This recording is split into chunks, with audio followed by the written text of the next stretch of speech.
pessoal, tudo bem? Vocês aí que estão em casa e com certeza estão aí determinados a fazer dessa quarentena a quarentena mais produtiva das nossas vidas, né? É algo muito novo para todos nós, a gente sabe disso, e exatamente por conta dessa novidade a gente tem que se inovar, né? A gente tem que se renovar e buscar cada vez mais fazer diferente para ser mais produtivo. Então, vamos de aula, não é isso? Vamos ficar em casa, mas ficar em casa aprendendo. Bem, na aula de hoje, eu, professor Saulo Formiga, vamos trabalhar sobre populações. Por quê? Primeiro porque é um conteúdo gigantesco, tá? Mas, diferentemente de outros conteúdos como a geografia física, a geografia humana ela é mais prazerosa, ela é mais prática. Por quê? Porque é falar do nosso dia a dia, é falar das relações que nós alimentamos com a sociedade em geral, né? Em casa, na escola, no trabalho, ou seja, no dia a dia, né? E para falar de população, evidentemente, o primeiro passo que você deve fazer é conhecer os conceitos demográficos, tá?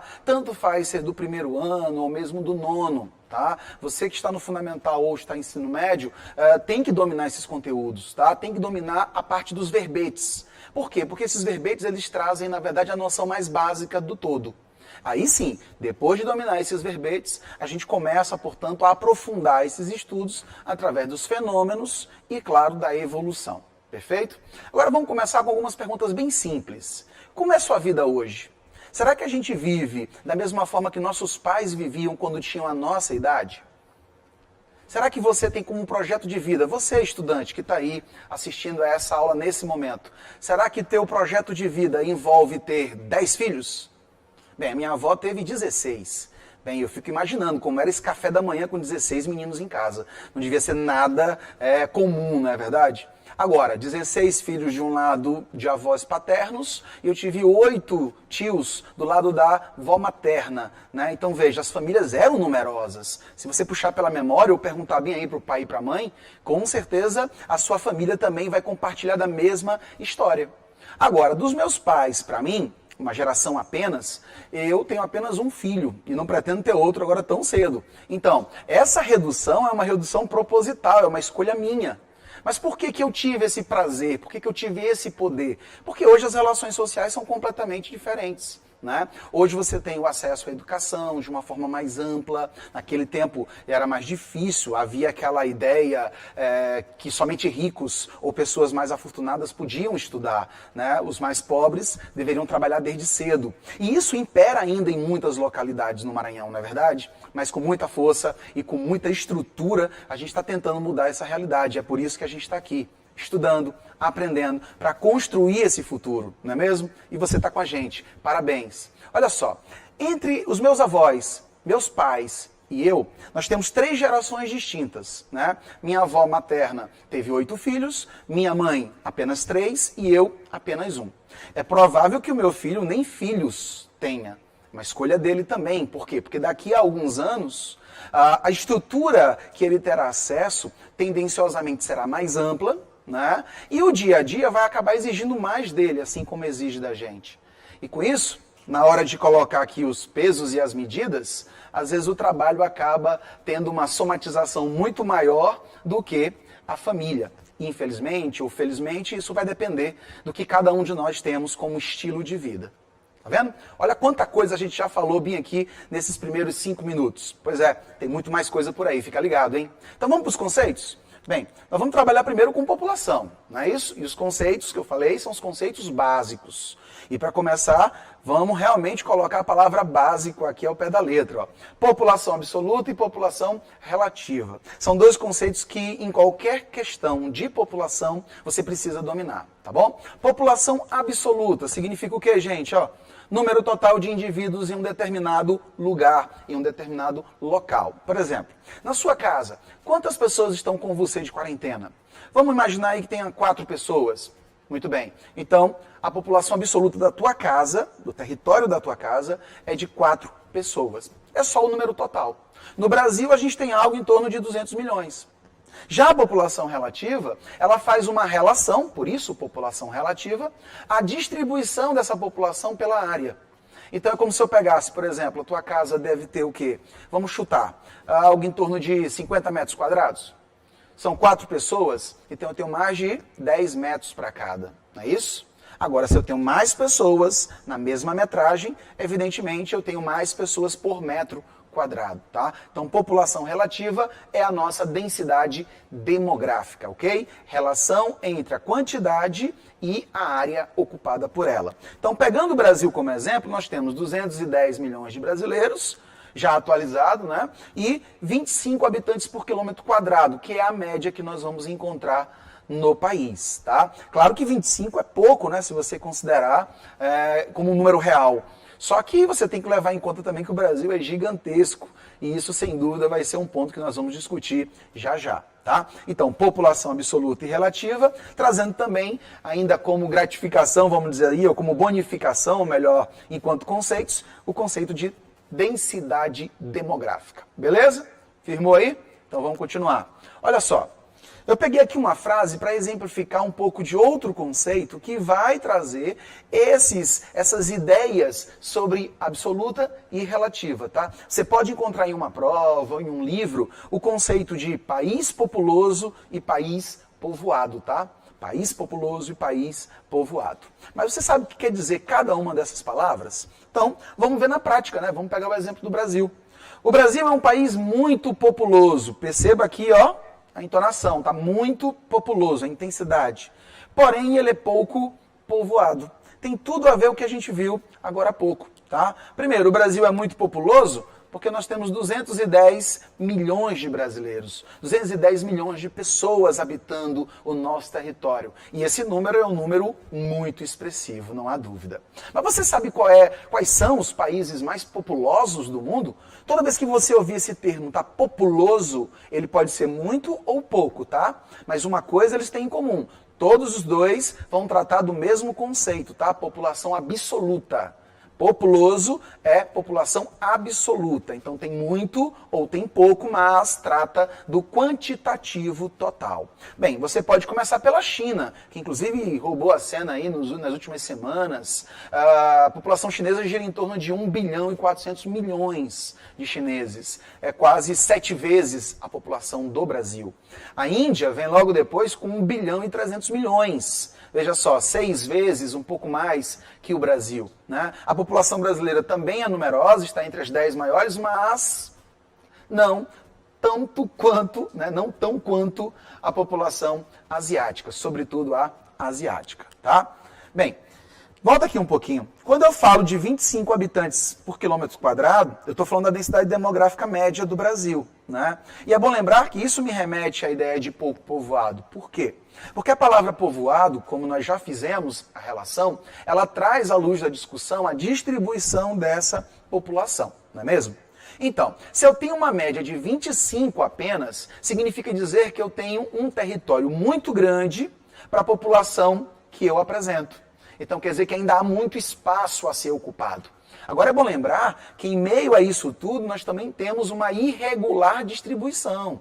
Não é só uma média aritmética, mas em relação também à distribuição. Porque vejam, São Paulo, por exemplo, capital, chega a ter 330 habitantes por quilômetro quadrado. Se eu for para Manaus, isso cai de uma forma assim gigantesca. E eu tenho menos de 100 habitantes por quilômetro quadrado. Então, claro que cada localidade vai ser mais atrativa ou menos atrativa. E com isso, a distribuição populacional será, portanto, alterada. Agora, gente, te liga numa coisa. Não é porque um lugar tem muita gente que ele vai passar a tê-lo. Sempre. Olha aqui, vamos fazer uma comparação histórica. São Luís no século XIX. São Luís era tida como uma das principais cidades do Brasil colonial, ali do século XVIII ao século XIX. Na verdade, se a gente fosse fazer uma comparação, São Luís poderia ganhar o título de metrópole naquele momento, ali na época áurea do algodão. A gente tinha uma população que passava dos 36 mil habitantes. Olha só, 36 mil habitantes. E isso naquela época era considerado muita gente. São Paulo, que ainda não era São Paulo naquela mesma época, chamava-se São Vicente, tinha menos de 2 mil habitantes. O que foi que aconteceu? São Paulo explode economicamente, né, com a época áurea do café. Na mesma medida, ou melhor, na medida contrária, o Maranhão perde poder com o algodão. Né? Então o resultado foi o quê? São Luís perdeu expressividade econômica perdendo, portanto, pessoas, e São Paulo ganhou expressividade econômica, ganhando pessoas. Então eu tenho um processo extremamente fugaz, extremamente aí fluido de ir e vir, que com certeza vocês entendem bem observando para o dia a dia. A tua cidade, por exemplo. Vamos pegar um exemplo do Maranhão. Carolina, Balsas, Imperatriz. Olha só, Imperatriz, se você for voltar no tempo, Imperatriz nem cidade era no século XIX, não é verdade? E Imperatriz hoje é a segunda principal cidade do Maranhão. E a segunda maior população do Maranhão, perdendo apenas para a capital, São Luís. Pois é. Agora você sabe o que fez com que Imperatriz crescesse tão rápido? Hein? Será que o pessoal de Imperatriz sabe explicar isso pra gente? Pensa aí rapidinho, hein? Bem, a resposta a essa pergunta é bem simples. A rodovia Belém-Brasília. Tá? Ela é a primeira nessa explicação, porque a Belém-Brasília, que corta a região de Imperatriz, é simplesmente a rodovia mais importante da economia nacional. É a que tem a maior circulação de pessoas, a maior circulação de mercadorias e capitais. Com isso, o fluxo econômico na região crescendo começou a atrair as pessoas em volta da região, transformando, portanto, nessa mega cidade que nós temos, né? Claro que mega cidade aí de uma forma apenas expressiva, tá? Apenas uma forma de se falar. Não necessariamente significa o termo urbano de mega cidade, tá bom? Ok? Bem, então eu tenho muita gente no Brasil, por isso muito populoso, e eu tenho essa muita gente ainda bem distribuída. Então dá uma baixa densidade demográfica, por isso pouco povoado, ok? Bem, aqui eu tenho um mapa, que é um mapa noturno, e que expressa muito pra gente sobre a distribuição da população. Essa distribuição, como a gente já vem falando, ela tem muito a ver com o que a gente busca no espaço. O que eu quero no espaço? Como é que esse espaço me atrai ou me expulsa? Vamos pegar o exemplo do campo e da cidade. Pensa comigo, você que está aí na zona rural, ou você que está na zona urbana, quais são as diferenças básicas entre as duas? São muitas, né? Principalmente em nível estrutural, né? Como pavimentação, coleta de água e esgotos, telefonia, né? Hospitais, escolas, como um todo, né? Normalmente a zona rural é mais carente dessas estruturas. Isso é bem típico e isso é histórico, embora venha se transformando muito nos últimos anos. Um detalhe importante é que lá no passado, as economias também tinham uma distinção que era muito agressiva. O campo trabalhava apenas com a atividade primária e as cidades trabalhavam com a prestação de serviço e com as indústrias. O que aconteceu nesse passado é que a economia saiu do seu modelo agrícola, pecuário, primário, e acabou migrando para o setor secundário, que são as indústrias, ou terciário, que são os prestadores de serviço.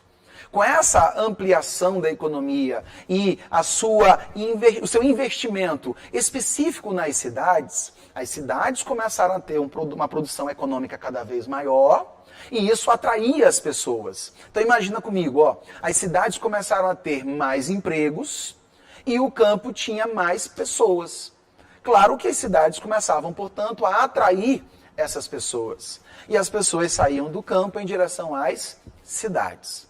Evidentemente que no caso do Brasil, muitas coisas também vêm contribuindo para isso. Entre elas, a própria expulsão do homem do campo, em função da falta de acesso à terra. Mas isso é um papo para uma outra aula, ok? Então, enquanto distribuição, e sobretudo no Brasil, muita coisa precisa ser levantada. Mas vamos falar de uma forma bem geral, de uma forma enquanto território nacional, e não suas especificidades. Olha só, eu vou dividir o Brasil, portanto, em duas áreas, dois eixos de ocupação. O litoral, com maior concentração, e o interior, com menor concentração. Você sabe me dizer por que o litoral concentra mais pessoas? Pensa comigo. Cidades litorâneas, como São Luís, São José de Ribamar, Raposa, tem muito mais gente do que cidades do interior. Por quê? Isso é um padrão, tá? Isso não é só no Maranhão, isso acontece em todo o Brasil. Mas por que esse padrão? Bem, você já pescou aqui embaixo no nosso slide, não? Então já está disponível para você, ó. Dificuldade de penetração, mata fechada. Evidentemente nós não estamos falando do hoje, nós estamos falando do processo. Pense que o território brasileiro ele não foi construído ontem, né? Ele foi construído há 500 anos, há um pouco mais de 500 anos. Então isso tudo, sem dúvida, traz para a gente uma relação de construção que envolve a história, envolve o processo político e envolve, sobretudo, as atividades econômicas que foram aqui desenhadas. Por exemplo, quando você fala da distribuição dessa população, a nossa ocupação ocorreu primeiramente em torno do litoral. Primeiro porque o Brasil foi uma colônia. Né? Nós vamos lá para o colonialismo, nós vamos lá para a Idade Moderna, nós vamos lá para o lançamento do homem ao mar, as grandes navegações. Pois bem, essas grandes navegações fizeram com que os homens atracassem em nosso litoral e começassem a ocupar formando vilas, vilarejos, arraiais, e com isso vinculasse-se junto com os índios num processo de exploração. O resultado é que as primeiras vilas deram origem às primeiras grandes cidades. E essas grandes cidades cresceram ao longo de todo o rol econômico. Olinda, Recife, São Vicente, né, no caso do Pernambuco, e até mesmo a São Luís, a Ilha do Amor, né, que na época uma homenagem ao rei da França, na época inclusive fundada, entre aspas aí, pelos franceses, né, a França equinocial. Pois bem, essas ocupações vieram para atender os interesses externos, porque nós estamos falando do período colonial. A partir do litoral, os portugueses começaram a instituir expedições de interiorização, usando, por exemplo, os rios, que são muito numerosos e volumosos, para poder adentrar o território nacional. Eu queria que você agora observasse esse mapa que está na tua tela. Olha só, esse mapa é o mapa do Brasil, tá? Fazendo alusão ao mapa noturno, com a iluminação artificial. Tá? Você percebe o seguinte, onde eu tenho mais concentração desses feixes luminosos é onde eu tenho mais pessoas.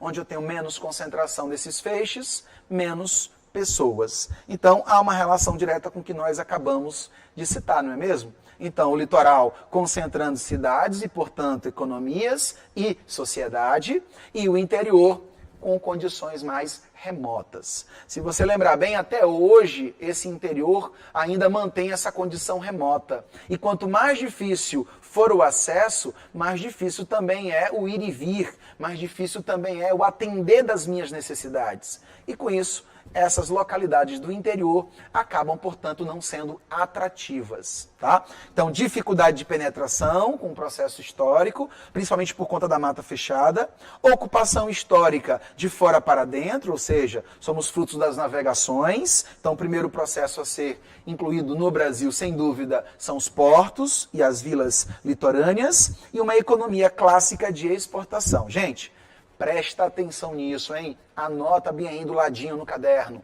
Destaque. Principalmente com essa palavrinha, plantation. Você sabe o que é plantation? Não? Pois agora vai saber. Plantation é o quê? Sistema de produção agrícola, monocultor, escravista de exportação.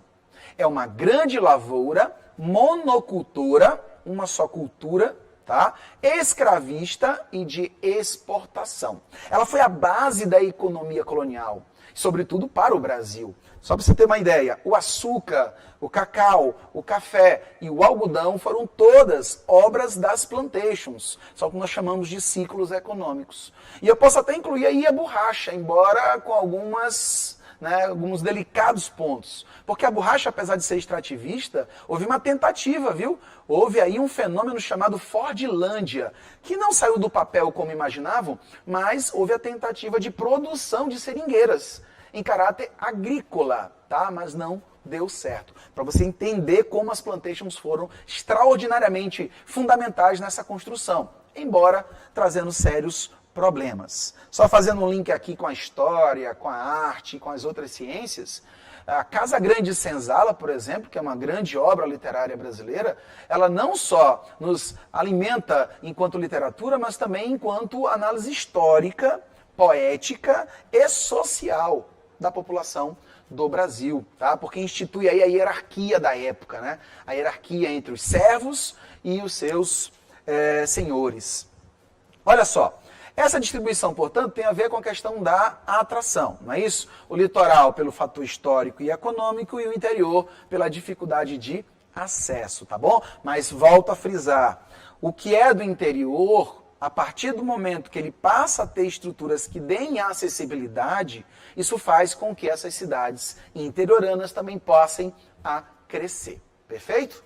Alguma dúvida até agora? Então vamos continuar, não é isso? Tem muita coisa ainda pra gente. Bem, não podemos deixar de falar dos conceitos sobre crescimento vegetativo. Olha só, a gente falou no começo dessa aula a comparação entre as várias gerações que temos e que somos. Nossos avós, nossos pais e nós. Nessa comparação nós vimos um comportamento padrão, não é mesmo? Uma redução no número de filhos. Isso, na verdade, é um padrão, por quê? Porque todos nós passamos a ser influenciados ideologicamente enquanto estilo de vida, tá? Uns mais, outros menos. Mas você pode estar perguntando aí, mas Saulo, o meu pai teve 5 filhos, a minha avó teve 12, mas eu quero ter só um ou mesmo nem ter filhos. Teu pai teve 5 ainda, e com certeza ainda é muito, se você comparar com seus olhos, com tua perspectiva, né? Mas talvez até o teu pai mesmo concorde contigo hoje, porque sabe que filhos representam gastos. E na economia, gente, olha só, chamamos isso de gasto improdutivo.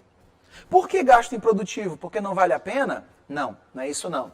Na verdade, os jovens representam a força de trabalho futura. Então ela é muito importante para a economia e a gente precisa ter muita preocupação com ela. Mas ter jovem demais significa ter adulto demais também. Né? Enquanto esses adultos não chegam para ser força de trabalho, há todo um investimento que é feito para a qualificação desses jovens. E aí eu preciso ter os investimentos proporcionais aos ganhos. Senão, a gente tem um problema econômico em curso. Tá bom? Bem, quando se fala de crescimento vegetativo, você vai lembrar, sabe do quê? Do censo. O que tem a ver o censo com isso? Vamos lá. O censo é a contagem da população, não é? Vamos falar bem básico. É a contagem. A contagem no sentido quantitativo, mas também no sentido qualitativo. Nós precisamos saber quantos somos, onde vivemos e como vivemos. Se você já foi entrevistado pelo censo, dizem até que é um mito, né, social, porque ninguém conhece alguém que tenha sido entrevistado pelo censo. Mas olha, gente, é verdade, há entrevista, eu já fui entrevistado e tenho certeza que isso é extremamente importante para as análises e para as próprias políticas sociais que virão. Então veja só, eles perguntam para a gente se você tem acesso à internet. Há um tempo atrás perguntavam se você tinha TV em casa. Por que hoje não perguntam se eu tenho TV, mas perguntam se eu tenho acesso à internet banda larga? Você sabe responder essa pergunta? A mudança do tipo de pergunta tem tudo a ver com a mudança do estilo de vida da sociedade. Tem coisas que não precisam mais ser perguntadas, porque é uma coisa que já é clássico, é uma coisa que já é padrão. Hoje todo mundo tem TV em casa. Se a gente for ver a quantidade de pessoas que não têm acesso à TV aberta, isso vai dar aí um número extraordinariamente pequeno. Então, eles não vão representar um número que traga uma influência para o total tão grande assim. É como se fosse um número aí que poderia ser colocado de lado, por enquanto. Mas a internet traz para a gente hoje um outro caráter, que é o acesso à informação e sua dinamicidade. A TV é um canal único em que o receptor só recebe. Já a internet não. Ela pode duvidar daquilo que está sendo informado. Ela pode, inclusive, debater sobre aquilo que está sendo informado. Olha só, se a gente faz uma live no Instagram, e vocês sabem muito bem como acontece, eu posso dar essa aula bem aqui e vocês mandarem as perguntas simultaneamente. E a gente vai aqui, debatendo juntos durante toda a live. Olha só, isso é magnífico, não é? Então, isso é uma nova forma de estabelecer relações sociais. Por isso, as perguntas também serão diferentes, tá? Só que quando eu falo de crescimento vegetativo, eu falo da taxa de natalidade, que é o número de nascimentos em um ano, tá? Ele é dado em taxa por 1000, a cada universo de 1000 nascidos. Então, por exemplo, o Brasil teve uma taxa de natalidade de 7 por 1000. Então, quer dizer que a cada 1000 habitantes, nós temos 7 nascimentos por ano. Entenderam? 7 por 1000. Já a taxa de mortalidade representa o número de óbitos. Então, como vocês já imaginaram, significa o número total de pessoas que morreram em um ano. Tá? Então, eu vou pegar o número de óbitos e vou fazer a correlação com a população total. Vamos imaginar que foi de 4 por 1000. Lembra? Nasceram 7 a cada 1.000 e morreram 4 a cada 1.000. Então, a cada 1.000 habitantes do Brasil, nós temos uma mortalidade de 4 por ano. Isso me dá uma proporção. E quando eu faço a relação entre a natalidade e a mortalidade, natalidade a mais é sempre o que eu ganhei, e mortalidade a menos é sempre o que eu perdi, eu vou acabar tendo um saldo que pode ser positivo, e aí o crescimento foi maior, ou pode ser negativo, e aí o crescimento, portanto, não vai ser visto como crescimento, mas como decréscimo, não é isso? Ou crescimento invertido ou crescimento negativo. Aí, em vez da minha população aumentar em números, ela vai diminuir. É o caso de países como a Itália. Você que viu aí falar muito sobre ela, a Espanha agora como novo epicentro europeu do Covid. Então são países que sofrem mais com essa pandemia, sobretudo por conta do envelhecimento natural da sua população. A Itália, vale lembrar, que é o país com o maior número de idosos da Europa. E isso, sem dúvida, torna ele um pouco mais vulnerável. Tá bom? Então, natalidade, quantos nasceram? Mortalidade, quantos morreram? A subtração da natalidade pela mortalidade me dá um saldo, e esse saldo é chamado de crescimento vegetativo. Perfeito? Tudo bem até aí, gente? Muito bem, então vamos continuar, porque ainda tem coisa. Ó. Olha esse gráfico. Um outro conceito que eu vou te apresentar agora, fecundidade. Lembra que eu falei aqui sobre o número de filhos e a nossa escolha? Eu tenho certeza que tu já até te benzeu, não foi? É muito comum a gente nas aulas falar sobre filhos e um ou outro a gente já vê que já fica inquieto, tentando já fazer aquele passa-régua, né? PPPO, como a gente brinca por aqui. Por que isso? Por que essa aversão a ter filhos? Porque hoje a gente, com acesso a muito mais informação, sabe que isso representa custo. A nossa grande moeda de troca é em razão do valor econômico. Então, pensar em filhos traz à luz da discussão o custo. Então, eu só posso pensar em filhos, se eu for uma pessoa bem educada, se e somente se eu tiver condições de mantê-los. Então, isso num processo em que o desenvolvimento social já atingiu um padrão bem mais elevado, tá? Mas veja, olha o que você está vendo aqui no Brasil, ó. Eu vou te mostrar agora, cientificamente, aquilo que nós já comparamos enquanto família. Você comparou, quando a gente falou ali no princípio, sobre nossos avós, nossos pais e nós, não comparou? Pois bem, ó, todo mundo vai estar na mesma linha. Olha só, o Brasil de 1940 era um Brasil completamente rural. Em 1940, a população brasileira era de aproximadamente 70% rural. Essa população rural, sem acesso à informação, sem acesso a melhores infraestruturas, elas dependiam da atividade econômica do campo e tinham um comportamento social ainda muito tradicional, onde, por exemplo, um dos maiores e hoje mais atacados era o papel da mulher daquela época, né? Veja só, hoje você está estudando e você pode criar sua carreira, e vai criar. A gente está dando estrutura para isso. Mas ano passado, a única preocupação da mulher era o quê? Ser criada para ser uma boa esposa. Daí vem aquele conceito que hoje está caindo por água abaixo, isso é muito bom, da bela, recatada e do lar. Quer dizer, esse princípio considerado machista, e é machista, de que a mulher deve cuidar da casa, cuidar dos filhos e somente trabalhar no lar, se voltar apenas para a família, já caiu. Por quê? Porque houve um processo, uma revolução social. Então, a partir do momento que eu tenho essa urbanização, que eu tenho esse desenvolvimento social e das estruturas que nos influencia, o número de filhos por mulher começa a cair.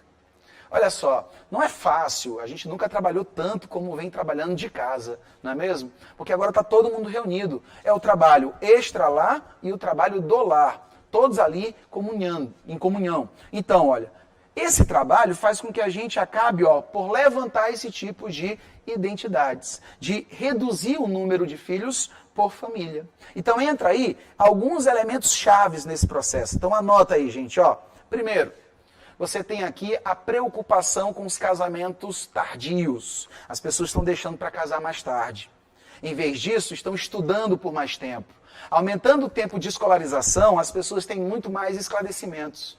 E com isso sabem que precisam primeiro se preparar estruturalmente para depois criar família. Então, casamentos tardios, maior tempo de escolarização, preocupação com o uso dos preservativos, dos meios contraceptivos, e aí foi uma revolução trazida pela Revolução Industrial, né? Hoje podemos fazer sexo e não necessariamente ter gravidez, porque nós temos métodos contraceptivos eficientes.